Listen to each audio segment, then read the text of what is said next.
যে কারণে আমাদের এই অনুষ্ঠান ছিল। আপনারা জানেন আমরা প্রায় 15-20 দিন আগে থেকে এই কর্মসূচি ঠিক করেছিলাম। এখানে আমরা প্রায় 400-450 ডাক্তারকে ইনভাইট করেছিলাম, যেহেতু আমাদের দীর্ঘদিনের একটা পরিকল্পনা ছিল ডায়মন্ড হারবার লোকসভা কেন্দ্রের বিস্তীর্ণ এলাকা জুড়ে বিভিন্ন পঞ্চায়েতে, বিভিন্ন জায়গায়, টাউন এলাকায় আমরা হেলথ ক্যাম্প অর্থাৎ স্বাস্থ্য শিবির করব। এবং সেই কারণে যেটা সব থেকে চ্যালেঞ্জিং একটা স্বাস্থ্য শিবিরের ক্ষেত্রে, যেহেতু এটা টানা 75 দিন চলবে, আমাদের বেশ কিছু ডাক্তারবাবুদের প্রয়োজন ছিল যারা নিজেদের প্রাইভেট প্র্যাকটিস বা সরকারি চাকরির পরেও সপ্তাহে 1 দিন 2 দিন করে আমাদের শিবিরে নিজেরা আসবেন, রোগী দেখবেন, চিকিৎসা সংক্রান্ত পরামর্শ দেবেন। এবং সেই ক্যাম্পগুলো থেকে আমাদের যে ব্যবস্থাগুলো থাকছে তার মধ্যে ব্লাড প্রেশার টেস্ট থেকে শুরু করে, ব্লাড সুগার টেস্ট থেকে শুরু করে, dengue, malaria, body mass index, haemoglobin, এই সমস্ত কিছু আমরা ব্যবস্থা করে রাখছি। এবং আমরা তাই 20 দিন আগে থেকে আজকের এই কর্মসূচি ঘোষণা করেছিলাম। আমরা আশা করেছিলাম যে প্রায় 500 ডাক্তার হবে, কিন্তু যেখানে আমরা আজকে এই কর্মসূচি করেছি, এই সমন্বয় আমতলা প্রেক্ষাগৃহে যেখানে আজকের এই ডক্টরস কনভেনশন অনুষ্ঠিত হলো, এটা 1000 সিটের অডিটোরিয়াম, 1000টা সিট রয়েছে এবং প্রায় 1200 থেকে 1400 ডাক্তার এসে পৌঁছেছে। যেভাবে স্বতঃস্ফূর্তভাবে বিভিন্ন জায়গা থেকে, এমনকি জলপাইগুড়ি, সুদূর কুচবিহার, আলিপুরদুয়ার, দিনাজপুর, পশ্চিমাঞ্চলের যে জেলাগুলো রয়েছে, পুরুলিয়া, বাঁকুড়া থেকে, বিভিন্ন জায়গা থেকে সবাই এসেছেন আজকে আমাদের এই ডাকে সাড়া দিয়ে। আমি তাদের কাছে কৃতজ্ঞ। এবং আমরা এই কর্মসূচি আগামী 2 তারিখ থেকে, নতুন বছরের জানুয়ারি মাসের 2 তারিখ থেকে করব, যেখানে ডায়মন্ড হারবার লোকসভায় প্রত্যেকটা বিধানসভা ধরে ধরে আমরা এই ক্যাম্পগুলো করব। 10 দিন ধরে এক একটা বিধানসভা আমরা কভার করব। ডায়মন্ড হারবার থেকে আমরা শুরু করব। আমরা প্রাথমিকভাবে ঠিক করেছিলাম 1 তারিখ থেকে ক্যাম্পগুলো করব, কিন্তু যেহেতু নতুন বছরের প্রথম দিন, সেই কারণে আমরা এটা 2 তারিখ থেকে করছি। কেননা প্রথম দিনটা সকলেই নিজের পরিবারের সাথে কাটাতে চায় এবং নিজস্ব অনেক পূর্ব নির্ধারিত কর্মসূচি থাকে। তো 1 তারিখটা অ্যাভয়েড করে আমরা 2 তারিখ থেকে শুরু করছি। 2 তারিখ থেকে টানা 10 দিন ডায়মন্ড হারবারে ক্যাম্প হবে, তারপর ফলতা হবে, তারপর বজবজ হবে, তারপর সাতগাছিয়া হবে, তারপর বিষ্ণুপুর হবে, তারপর মহেশতলা হবে, তারপর মিটিয়াপুরুষ হবে। একে একে 70 দিনে 7টা বিধানসভা কভার করার পর শেষ যে 5টা দিন, অর্থাৎ 70 দিনের পর আরো 5 দিন আমরা অ্যাড করেছি, 75 দিনের কর্মসূচি। শেষ 5টা দিনে ফলো আপ ক্যাম্প অর্থাৎ ফলো আপ শিবির হিসেবে আমরা এই 280টা, এক একটা বিধানসভায় যদি 40টা করে ক্যাম্প হয়, তাহলে 7টা বিধানসভায় 280টা ক্যাম্প। এই 280টা ক্যাম্প 5 দিন ধরে শেষের 5 দিন অপারেট করব, যেখানে প্রায় একদিনে 1200 ডাক্তার পরিষেবা দেবে এবং কর্তব্যরত থাকবে, যারা মানুষকে চিকিৎসা সংক্রান্ত মতামত এবং সেই শিবিরগুলোতে ন্যূনতম এক একটা শিবিরে আমরা চেষ্টা করছি 4 থেকে 5টা করে ডাক্তার রাখার। সেখানে রেজিস্ট্রেশন ডেস্ক থেকে শুরু করে এমনকি রেফারেল পরিষেবার একটা আলাদা ক্যাম্প তৈরি করা হয়েছে, যেখানে যে বড় বড় হাসপাতালগুলো রয়েছে কলকাতায়, এমনকি এখানে ডায়মন্ড হারবার মেডিকেল কলেজ থেকে শুরু করে ওদিকে এসএসকেএম, আরজিকর, বাঙুর, 12টা হাসপাতাল আমরা চিহ্নিত করেছি যেখানে রেফার করে পাঠানো হবে এবং একটা আলাদা রেফারেল টিম তৈরি করে আমার তরফ থেকে পেশেন্ট পার্টির সাথে যোগাযোগে থাকবে, যে সেই হাসপাতালগুলোতে বা মেডিকেল কলেজগুলোতে যখন তারা পৌঁছাবে, তাদের অ্যাডমিশন সংক্রান্ত কোনো সমস্যা বা কোনো অসুবিধা হলে তৎক্ষণাৎ তাদেরকে সাহায্য সহযোগিতার হাত বাড়িয়ে দেবে। এবং প্রায় 23 লক্ষ মানুষকে আমরা এই পরিষেবার মাধ্যমে কেটার করে পৌঁছাতে পারবো। এবং প্রত্যেকটা ক্যাম্প আমরা চেষ্টা করেছি 4টে-5টা করে বুথ ভেঙে একটা করে ক্যাম্প করতে, অর্থাৎ একটা ক্যাম্প প্রায় 5 থেকে 6000 লোককে পরিষেবা দেবে। এবং ডায়মন্ড হারবার লোকসভায় যদি আপনি 2000 বুথ ধরেন, তাহলে 6টা করে বুথে যদি আমরা একটা ক্যাম্প করি তাহলে 300 থেকে 320টা ক্যাম্প হবে। 280টা প্রাথমিকভাবে এখন আমরা ঠিক করেছি, আরো 10-15টা 20টা বাড়তে পারে। তো 300টা ক্যাম্প হবে এবং এক একটা ক্যাম্প 6টা বুথ নিয়ে এক একটা ক্লাস্টার করে 6000 মানুষকে পরিষেবা দেবে এবং সবকিছু বিনামূল্যে, সবকিছু বিনামূল্যে। সেখানে সিনিয়র ডাক্তাররা থাকবে, সেখানে টয়লেট থাকবে, রেজিস্ট্রেশন ডেস্ক থাকবে, পেশেন্ট দেখার আলাদা রুম থাকবে, আলাদা চিকিৎসা সংক্রান্ত যে ডিভাইস প্রয়োজন সেগুলো থাকবে, ইসিজি করার হলে ইসিজিও হবে এবং যে টেস্টগুলো হবে তার ফোনে তার রিপোর্ট পাঠিয়ে দেওয়া হবে। এবং ধরুন একটা রেফারেল কেস 2 তারিখ ডায়মন্ড হারবার থেকে শুরু হচ্ছে, তাকে পাঠানো হলো ধরুন পিজিতে, এবার তারপর কি হলো তার মতামত নিতে বা সেটা ফলো আপ করতে আবার এই 70 দিন পরে একই জায়গায় ওই শেষ 5 দিন ক্যাম্প বসবে, যাতে তার কোনো অসুবিধা আছে কিনা বা যদি কোনো অসুবিধা থাকে সেটা সমাধান করা বা প্রতিকার করা যাতে যায় সেটা দেখার জন্য এই লাস্ট 5 দিন 280টা 300টা যাই ক্যাম্প হোক, প্রত্যেকটা ক্যাম্পে আমাদের স্বেচ্ছাসেবক, ডাক্তার, স্বাস্থ্যকর্মী সবাই থাকবে।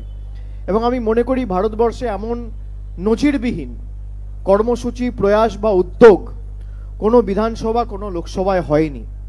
আমরা প্রায় 3 মাস ধরে এটা করব করে বিশাল যেহেতু একটা কর্মযজ্ঞ, একা কারোর পক্ষে কোনো কিছুই করা সম্ভব নয়। আজকে 1200 ডাক্তার এক ছাতার তলায় এসে অঙ্গীকারবদ্ধ হয়েছে, প্রায় 20,000 স্বেচ্ছাসেবক থাকবে, তার সাথে 600-র বেশি ডায়াগনস্টিশিয়ান থাকবে, তার সাথে আমাদের নিজেদের ভলেন্টিয়াররা থাকবে, সর্বস্তরের নির্বাচিত জনপ্রতিনিধি, এমপি, এমএলএ, পঞ্চায়েত, জেলা পরিষদ সবাই থাকবে। জেলার স্বাস্থ্য ব্যবস্থার সাথে যারা যুক্ত, বিএমওইস থেকে শুরু করে সিএমওইস থেকে শুরু করে স্বাস্থ্য প্রাইমারি হেলথ সেন্টার থেকে শুরু করে সুস্বাস্থ্য কেন্দ্র থেকে শুরু করে যারা যেখানে পরিষেবা দিয়েছে সবাই সাহায্যের হাত ইতিমধ্যেই বাড়িয়ে দিয়েছে। এবং আমার দৃঢ় বিশ্বাস যে ভারতবর্ষের কাছে আগামী দিন ডায়মন্ড হারবার দৃষ্টান্ত স্থাপন করতে চলেছে। আমি অত্যন্ত গর্বিত যে আমরা আলটিমেটলি এটা নতুন বছরে মানুষকে উপহার হিসেবে আগামী 2 তারিখ থেকে 2025-এর জানুয়ারি মাস থেকে আমরা এটা মানুষকে উপহার হিসেবে দিতে পারবো। মানুষের জন্য কাজ করাই আমাদের একমাত্র লক্ষ্য, কর্তব্য এবং দায়িত্ব, দায়বদ্ধতা। আমরা চেষ্টা করেছি বিভিন্ন উন্নয়নমুখী, উন্নয়নমূলক, জনমুখী আমাদের রাজ্য সরকারের প্রকল্প বলুন বা ডায়মন্ড হারবারের ক্ষেত্রেও কোভিডের সময়, লকডাউনের সময় বাড়িতে খাবার পৌঁছে দেওয়া, একদিনে 50,000 টেস্ট করা, 75,000 বয়োজ্যেষ্ঠ মানুষকে সরাসরি ডিবিটির মাধ্যমে মাসে 1,000 টাকা করে ভাতা পৌঁছে দেওয়া। এছাড়াও যে কর্মযজ্ঞের কাজ আমরা করেছি আমি পুঙ্খানুপুঙ্খভাবে প্রতি বছর পুস্তিকা এবং খতিয়ান প্রকাশ করে আপনাদের সামনে সেটা তুলে ধরেছি। আমার মনে হয়েছিল দীর্ঘদিন ধরে স্বাস্থ্য ব্যবস্থা নিয়ে কিছু করা উচিত।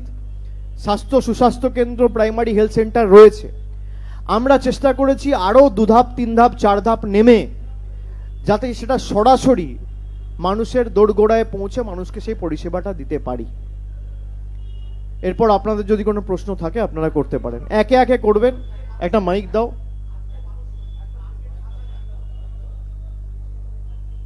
একে একে করবেন, সবাই একসাথে করবেন না। হ্যাঁ, নমস্কার। একটা প্রশ্ন করছি যে কোভিডের একটা বিশেষ উদ্ভূত পরিস্থিতি তৈরি হয়েছিল, যার জেরে এই ডায়মন্ড হারবার মডেলটা আমরা দেখেছিলাম, আপনার পরীক্ষা নিরীক্ষাগুলো আমরা দেখেছিলাম, প্রতিদিনের কাজ দেখেছিলাম।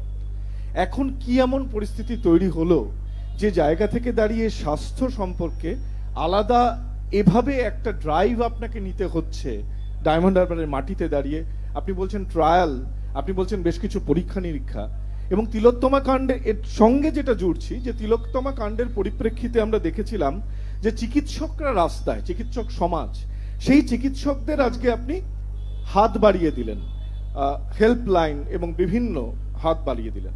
কি পরিস্থিতি তৈরি হলো যে জায়গা থেকে অভিষেক বন্দ্যোপাধ্যায়কে আজকে স্বাস্থ্য সংক্রান্ত ব্যাপারে এতটা বড় উদ্যোগ নিতে হলো? চিকিৎসকরা যখন প্রতিবাদ করেছিল, আপনি যদি দেখেন আমার টুইট অন রেকর্ড রয়েছে যখন তারা প্রতিবাদ করেছিল আমি বারবার বলেছিলাম যে তারা যে বিষয় নিয়ে প্রতিবাদ করছে সেটা ন্যায্য, যে দাবিগুলো নিয়ে প্রতিবাদ করছে তাদের সুরক্ষা, এগুলো ন্যায্য। সুতরাং চিকিৎসকদের হাত আমি আজকে বাড়াইনি। সর্বস্তরের মানুষের সাথেই তৃণমূল কংগ্রেসের প্রত্যেকটা জনপ্রতিনিধির সুসম্পর্ক রয়েছে। আপনারা বলছেন কি পরিস্থিতি তৈরি হলো আমায় করতে হচ্ছে আজকে স্বাস্থ্য শিবির। আমি যদি 3 ধাপ নামিয়ে গরিব মানুষকে পরিষেবা দিতে চাই, এর মধ্যেও আপনারা কেন কিছু রাজনীতি খুঁজতে চাইছেন? আমি যখন শ্রদ্ধার্ঘ্য করেছিলাম তখন তো আপনি জিজ্ঞেস করেননি। আমি যখন কোভিডের সময়, লকডাউনের সময় গরিব মানুষকে বাড়িতে খাবার পৌঁছে দিয়েছিলাম তখন তো আপনি জিজ্ঞেস করেননি। আমি যখন এই দুর্গাপুজোয় আজ থেকে 2 মাস আগে 70,000 মানুষের বাড়িতে আমাদের প্রতিনিধিদের পৌঁছে দিয়ে কাপড় ঘরে পৌঁছে দিয়েছিলাম তখন তো আপনি জিজ্ঞেস করেননি। হঠাৎ আজকে জিজ্ঞেস করছেন কেন? আমার কাজ মানুষকে পরিষেবা দেওয়া, সেটা বসন্তেও হতে পারে, সেটা গ্রীষ্মেও হতে পারে, সেটা হেমন্তেও হতে পারে, সেটা শীতেও হতে পারে, সেটা জানুয়ারিতেও হতে পারে, ডিসেম্বরেও হতে পারে, ফেব্রুয়ারিতেও হতে পারে, এপ্রিলেও হতে পারে। কোনো সীমাবদ্ধতা নেই। আমি চেষ্টা করেছি আরো 4 ধাপ নামাতে। আমি প্রথমে কি বললাম, আমার কথাটাই আপনি শুনলেন না। আমি বললাম একটা প্রাইমারি হেলথ সেন্টার একটা ব্লকে একটা আছে। এবার একটা ব্লকে যদি আমার 150 বুথ থাকে, আমার সেখানে 30টা কমপক্ষে স্বাস্থ্য শিবির হবে। তা উপকারটা কার? মানুষের। মিডিয়ার তো খুশি হওয়া উচিত, প্রচার করা উচিত, দৃষ্টান্ত হিসেবে ডায়মন্ড হারবার মডেলকে স্থাপন করা উচিত।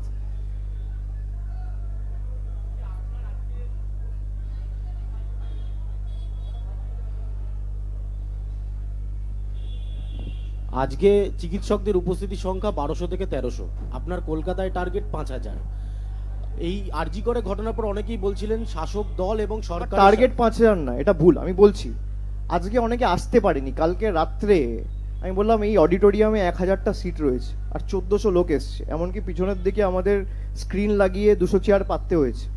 মধ্যেখানে যে সিঁড়ি ছিল সেখানে লোক বসাতে হয়েছে। উপরে একটা লিমিটের বেশি লোক তোলা যায় না। তো অনেক লোককে আমরা ফোন করে বারণ করেছি যে এসো না, জায়গা দিতে পারবো না। সেই কারণে আমি বলেছি যারা আজকের মিটিংয়ে আসতে পারেনি, পরবর্তী ক্ষেত্রে আমরা যে কর্মসূচিটা নিয়েছি এটা মিটে যাওয়ার পরে এপ্রিল মাসে দরকার হলে কলকাতায় একটা বড় অডিটোরিয়ামে আমি তাদের অ্যাড্রেস করব। অনেকেই বলছিলেন যে আরজি করে ঘটনার পর শাসক দল এবং সরকারের সাথে চিকিৎসকদের একটা দূরত্ব তৈরি হয়েছে। আপনার এই প্রোগ্রাম বা আগামী দিনে কলকাতায় যে প্রোগ্রাম আপনি করবেন, এই দূরত্ব কমবে? কোনো দূরত্ব নেই। যারা প্রতিবাদ করেছে তারা প্রতিবাদ করেছে, প্রতিবাদ করার অধিকার তো সবারই রয়েছে।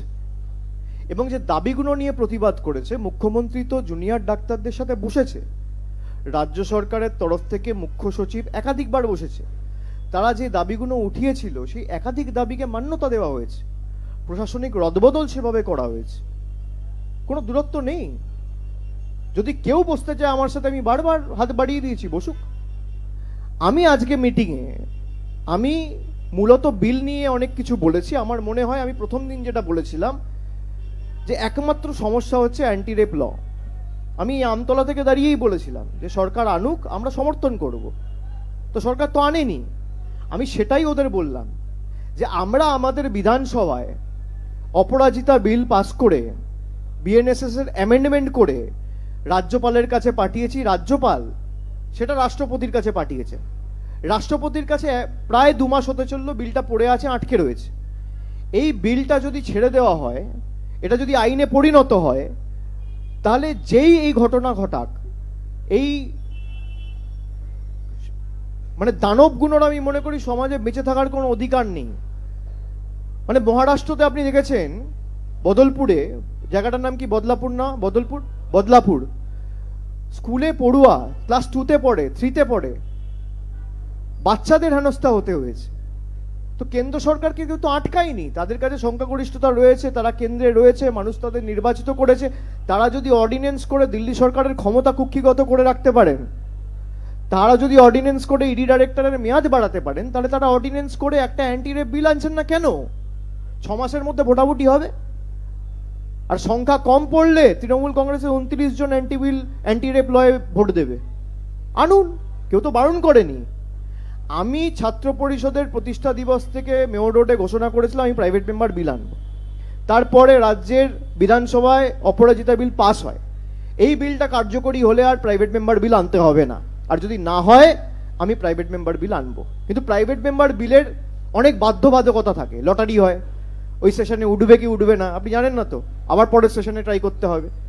তো সেটা 6 মাসও হতে পারে, 1 বছরও হতে পারে, 5 বছরও হতে পারে, ভাগ্যে ঝুলছে। লটারি করে চিটের মতো উঠবে, তারপর আপনার বিল নিয়ে আলোচনা আপনি সুযোগ পাবেন, মোশন মুভ করতে পারবেন, নয়তো পারবেন না। কিন্তু এটা হয়ে গেলে প্রাইভেট মেম্বার বিল লাগবে না, আমি সেটাই ওদের বিস্তারিত বলেছি। আমার একটা লাস্ট প্রশ্ন, স্বাস্থ্যক্ষেত্রে আপনি একটা বড় পদক্ষেপ নিলেন, রাজ্যের স্বাস্থ্যমন্ত্রী মুখ্যমন্ত্রী নিজে এই প্রস্তাব কি আপনার তরফে, আপনি সাংসদ, এই প্রস্তাব কি ওনার কাছে পৌঁছবে যে রাজ্যের প্রত্যেকটি জায়গায় আপনার এই কর্মসূচি নিয়ে যাওয়া হোক বা মানুষ এই পরিষেবাটা পাক? আগে তো শুরু করি, মানুষের কি প্রতিক্রিয়া দেখি, মানুষের প্রতিক্রিয়া ভালো হলে আমি নিশ্চিতভাবে জানাবো। এবং যেখানে যেখানে আমি মানুষের যা প্রতিক্রিয়া পেয়েছি, যদি কোথাও কোনো ইতিবাচক প্রতিক্রিয়া পেয়ে থাকি আমি জানিয়েছি। Can you please elaborate? You have spoken about a helpline for the doctors. In what situation the doctors will reach out to this helpline, and what will be the modus operandi? If they have any issues, if they want to stay connected with me, I had launched a helpline about 2 years back where I am directly connected to the people of my constituency. So if there's anything, I have created a priority group from today where 10 people will be dedicatedly working towards the problem faced by the doctors in the upcoming days. So if they have any issues, they can get in touch with me, they can register their problems or grievances, or if they have any suggestions to make, they can call and register them. Sir, you mentioned that this private members bill will not be necessary if the bill is passed.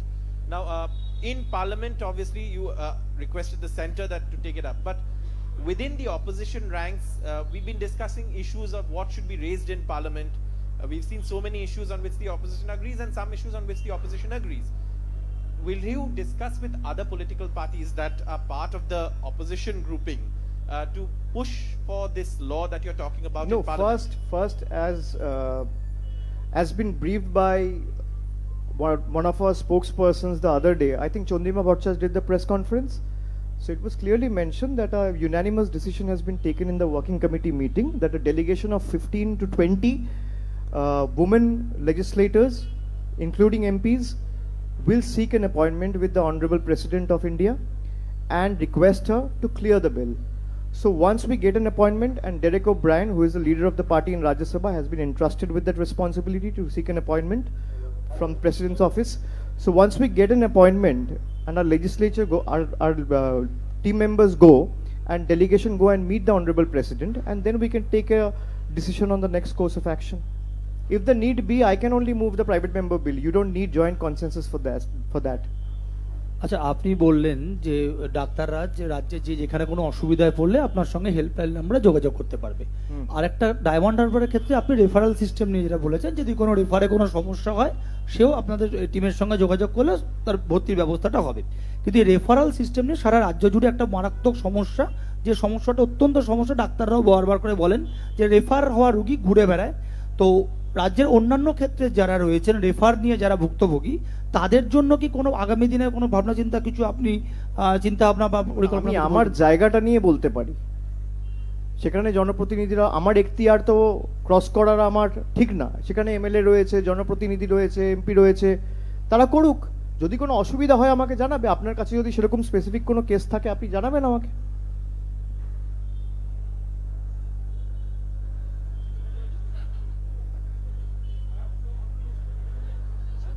এই বিষয়ে আরেকটা প্রশ্ন ছিল, সেটা হচ্ছে যে কর্মবিরতি চলছিল যে এই সময় অনেক সরকারি ডাক্তাররা, জুনিয়র বা সিনিয়র, তারা কর্মবিরতি সরকারি হাসপাতালে কাজ করছেন না, প্রাইভেট হাসপাতালে গিয়ে তারা কাজ করছেন, এই অভিযোগ এসেছিল এবং স্বাস্থ্য সাথীতে বিরাট অঙ্কের বিলও হয়েছে। মুখ্যমন্ত্রীও বলেছেন তদন্ত চলছে, কি বলবেন অভিষেক দা? না, সেই মুখ্যমন্ত্রী বলেছেন তদন্ত পথে চলবে, তদন্ত পুলিশ করবে। ইনভেস্টিগেটিং এজেন্সি যদি তদন্ত করে কিছু দেখে কারোর অবহেলা বা গাফিলতির কারণে একটা প্রাণ হারিয়েছে, তারা সে ব্যবস্থা নেবে। তার জন্য বিচার ব্যবস্থা আছে, পুলিশ আছে, আইন আছে, প্রশাসন আছে। এখানে আমি বলার কে? আমি তো সেটাই বললাম, তার জন্য তদন্ত চলছে। সেই তদন্ত এগিয়ে নিয়ে যাওয়ার জন্য পুলিশ আছে, প্রশাসন আছে, রাজ্য সরকার আছে, বিচার ব্যবস্থা আছে। আমি কি বলতে পারি? Though you have said that it's a matter of external affairs, but day by day the atrocities on the minorities in Bangladesh is going high. What's your take on whatever is happening there? And what can be done? I have already cleared my stand. I have said this in Delhi. If you go through the constitution, external affairs falls in the union list. And even if the state wants to intervene, it cannot. You have to follow the constitution of the country. The images that's surfacing out of Dhaka and Bangladesh, it's infuriating. It boils your blood. At the same time, I have said that the onus is on the union government to take it with the Bangladesh government or the interim government who is doing such atrocities. I think they should take it up and talk to them in a manner they understand. It should be taken up in the strongest manner with the Bangladeshi government.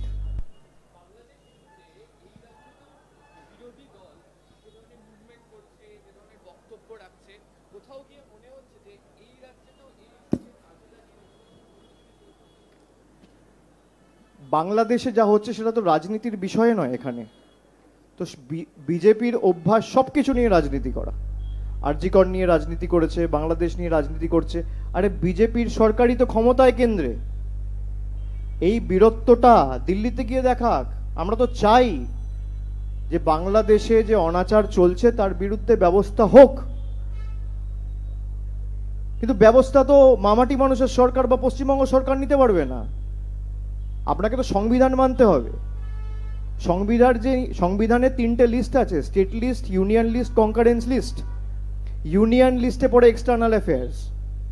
কেন্দ্র সরকার যা সিদ্ধান্ত নেবে, আমি বারবার বলেছি, দলগতভাবে তৃণমূল কংগ্রেস সেই সিদ্ধান্তকে সমর্থন করবে। যে ঘটনা ঘটেছে সেটা নিন্দনীয় এবং দুর্ভাগ্যজনক, একেবারে সমর্থনযোগ্য নয়।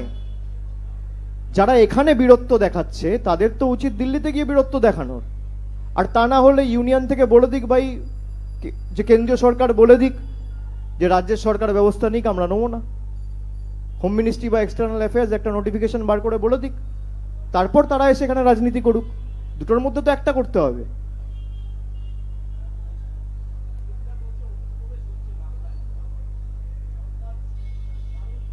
অনুপ্রবেশ হলে কার জন্য হবে? বিএসএফ। তার মানে বিএসএফ এর জন্য অনুপ্রবেশ হচ্ছে। বিএসএফ এর মন্ত্রীকে তার তো উচিত পদত্যাগ করা। আরে বর্ডার কি পশ্চিমবঙ্গ পুলিশ পাহারা দেয়? বর্ডার কে পাহারা দেয়? এসব গল্প অনেক দিন ধরে, 10 বছর ধরে এসব গল্প চলছে। মানুষ বোকা নয়। আমি পাহারাদার আর আমার গাফিলতির কারণেই যদি অনুপ্রবেশ হয় তাহলে দায় তো আমার। এখানে পাহারাদার তো অমিত শাহ, কেন্দ্র সরকার, স্বরাষ্ট্রমন্ত্রী। বিএসএফ তো কেন্দ্রীয় সরকারের স্বরাষ্ট্র দপ্তরের অধীনে। তো কি করে অনুপ্রবেশ হয়? আপনি সীমাবদ্ধতার জায়গাটাও বললেন, যে আন্তর্জাতিক ক্ষেত্রে দেশের যে স্ট্যান্ড সেই প্রসঙ্গটি বললেন, কিন্তু যেটা আমরা দেখলাম যে দলের কোনো অনুমতি না নিয়ে বাংলাদেশ নিয়ে আলোচনা চেয়ে লোকসভার সচিবালয়ে চিঠি দিলেন দলের বর্ষিয়ান সাংসদ সৌগত রায়। তার জন্য দলের লোকসভার নেতা রয়েছে সুদীপ বন্দ্যোপাধ্যায়, তিনি ডিল করবেন। তাকে দায়িত্ব দেওয়া হয়েছে দল থেকে, তিনি এ বিষয়ে উত্তর দেবেন। যার যেটা এখতিয়ার সে বিষয়ে তাকে প্রশ্ন জিজ্ঞেস করুন। আর কেউ? এই মাইকটা দিয়ে দাও না, শোনা যাচ্ছে না।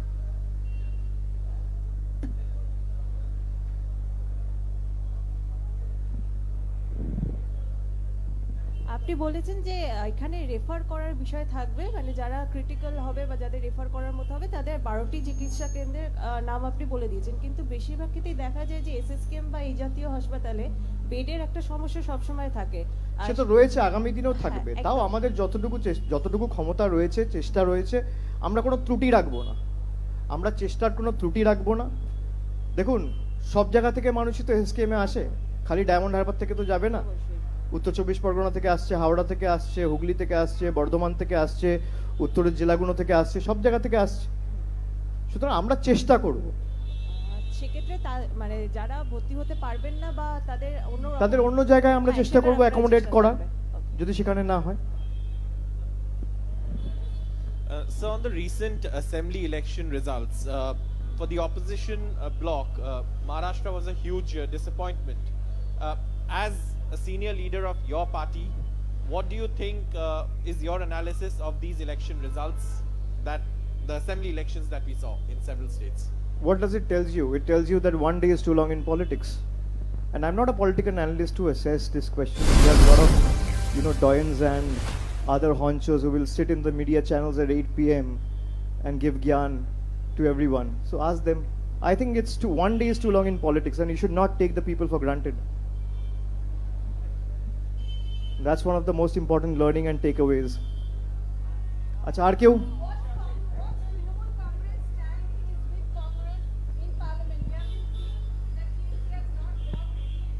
See, our stand is very clear.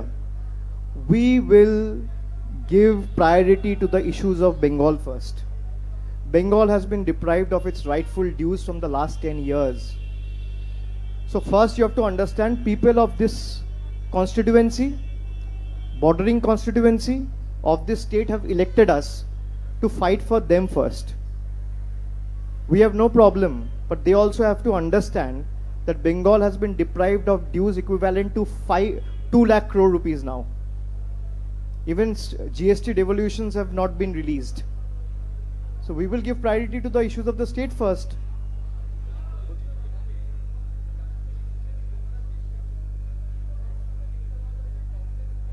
মাইকে বলো। কংগ্রেস একটা নির্দিষ্ট ইস্যুতেই পড়ে থাকছে এবং গত কয়েকদিন ধরে দেখতে পাওয়া যাচ্ছে যে বারবার সংসদ মুলতুবি হয়ে যাওয়া। কংগ্রেসের এই আচরণকে আপনারা কিভাবে দেখবেন? এটা ওদের অভ্যন্তরীণ ব্যাপার, আমি কি বলতে পারি। আমরা আমাদের দাবি নিয়ে আমাদের অবস্থান স্পষ্ট করেছি যে বাংলার দাবিকে আমরা অগ্রাধিকার দেবো। বাংলার যে গরিব মানুষের টাকা, 100 দিনের টাকা তো এখনো আটকে রেখেছে, বাড়ির টাকা বন্ধ, রাস্তার টাকা বন্ধ, এগুলো নিয়ে আগে আমরা আলোচনা চাই সংসদে। জিএসটির টাকা এখনো বন্ধ করে রেখেছে। তা আপনারা এই প্রশ্নটা গিয়ে কংগ্রেসকে জিজ্ঞেস করুন যে আমি বলেছি বাংলার দাবিকে আমি অগ্রাধিকার দেবো, তাদের অবস্থান কি। আমি তো উত্তর দিলাম, তারা উত্তর দিক, তারপর রিয়াকশন নেবেন আমার থেকে। তৃণমূল নিয়ে একটা প্রশ্ন করব। সম্প্রতি যে জাতীয় কর্মসমিতির বৈঠক আমরা দেখলাম কালীঘাটে, সেখানে প্রবীণ নেতাদের খুব আধিক্য এবং যে কমিটিগুলো তৈরি হলো প্রবীণ নেতার নেতৃত্বের একটা খুব প্রাধান্য দেখা গেল। এরপরে একটা লিস্ট বেরোলো, টিভি প্যানেলিস্টদের একটা তালিকা, সেখানে অনেক নবীন প্রজন্মের নেতারা বাদ। অনেকে এটাকে নবীন প্রবীণ দ্বন্দ্বের মধ্যে দিয়ে দেখছেন যে প্রবীণ নেতৃত্বের গোটা বিষয়টিকে হাতে তুলে নেওয়া, এই বিষয়টাকে অভিষেক বন্দ্যোপাধ্যায় কিভাবে দেখেন? এখানে তো দেখার কিছু নেই। ঠিক আছে, দল যদি মনে করেছে, দল শৃঙ্খলা রক্ষা কমিটি তৈরি করেছে, পার্লামেন্টের একটা আলাদা কমিটি তৈরি করেছে, পরিষদীয় দলে বিধানসভার জন্য একটা আলাদা কমিটি তৈরি করেছে, যাদের যোগ্য মনে করেছে তাদের জায়গা দিয়েছে। তারা কতটা যোগ্য, কতটা দক্ষ আগামী দিনে তাদেরকে প্রমাণ করতে হবে। আমি যখন যে দায়িত্ব পেয়েছি আমি আমার সামর্থ্য অনুযায়ী চেষ্টা করেছি, সম্মুখ সমরে লড়াই করেছি। সাংগঠনিক দায়িত্বে আমি যখনই ছিলাম, দল যে দায়িত্ব দিয়েছে, আমি নির্বাচনের সময় আপনারা দেখেছেন আমি করেছি। দল যাদেরকে দায়িত্ব দিয়েছে আমি মনে করি দলের সিদ্ধান্ত শিরোধার্য।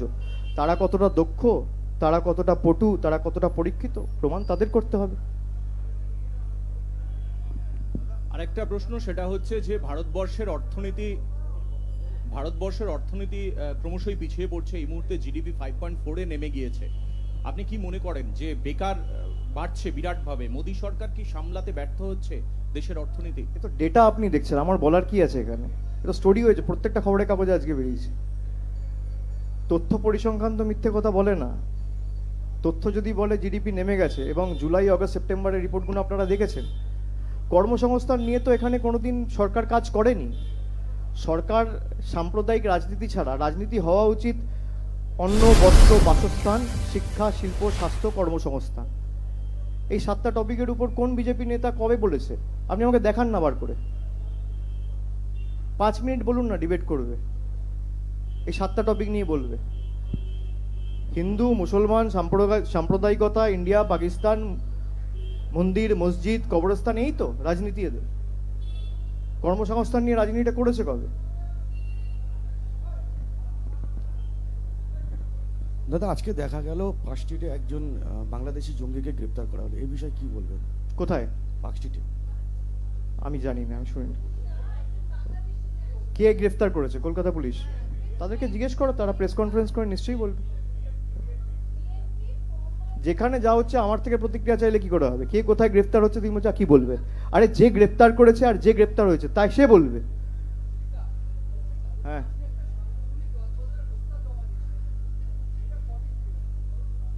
আমি আমার কর্তব্য আমি করেছি। আমি বারবার বলছি দলের সিদ্ধান্ত, নেত্রীর সিদ্ধান্ত শিরোধার্য। এবার তিনি কবে করবেন তিনি জানেন। আমার কাজ, আমি যেটা 21শে জুলাইয়ের মঞ্চ থেকে বলেছিলাম, যে আমার কর্তব্য, আমার সাংগঠনিক ভাবে আমার যতটুকু, এবং রেজাল্ট দেখে আমি সেভাবে প্রস্তাব রেখেছি। তারপর করবে কি না করবে সেটা দল ঠিক করবে, আর কবে করবে সেও দল ঠিক করবে। ঠিক আছে? তো অনেক দিন পাঠিয়ে দিয়েছি, আমি তো বললাম আগের দিন সেপ্টেম্বর মাসেই আমি পাঠিয়ে দিয়েছি। না না, এগুলো ব্যক্তিগত বিষয়, এগুলো বলা ঠিক নয়। এগুলো যেই বলে থাকুক, দলে আলোচনা করা উচিত। এ নিয়ে আমি কোনো মন্তব্য করতে চাই না। আর আমি তো বারবার বলেছি আমি দলে সংগঠন করতে বেশি স্বচ্ছন্দ বোধ করি। আমার ওসব কোনো আশা আকাঙ্ক্ষা নেই। আর কারোর কোনো প্রশ্ন?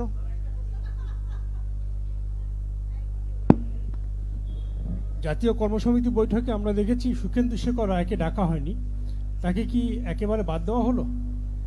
এমন কোনো সিদ্ধান্ত জাতীয় কর্মসমিতিতে হয়নি, আর এই নিয়ে আলোচনাও হয়নি। জাতীয় সমিতির বৈঠক সুব্রত বক্সী চিঠি করে পাঠিয়েছিলেন। আমার মনে হয় তাকে জিজ্ঞেস করলে তিনি উত্তর দিতে পারবেন। আর কারোর? যে প্রশ্নটা করছিলেন হুমায়ুন কবির ইস্যুতে, তো আপনার ঘনিষ্ঠ কিছু শিক্ষক নেতা তারা সামাজিক মাধ্যমে আপনাকে বিশেষ প্রশাসনিক দায়িত্বে চেয়ে তারা পোস্ট করার জন্য তাদের অভিযোগ যে তাদেরকে শিক্ষা দপ্তরের বেশ কিছু পদে তারা ছিলেন, তাদেরকে সরিয়ে দেওয়া হচ্ছে একের পর এক নেতা। এটা কিভাবে আপনি দেখছেন বিষয়টা? যে সরিয়েছে বা যে অ্যাপয়েন্ট করেছে সে বলতে পারবে। আমি অ্যাপয়েন্টও করিনি, আমি সরাইও নি। যে অ্যাপয়েন্টিং অথরিটি বা রিমুভিং অথরিটি সে বলতে পারবে। ঠিক আছে?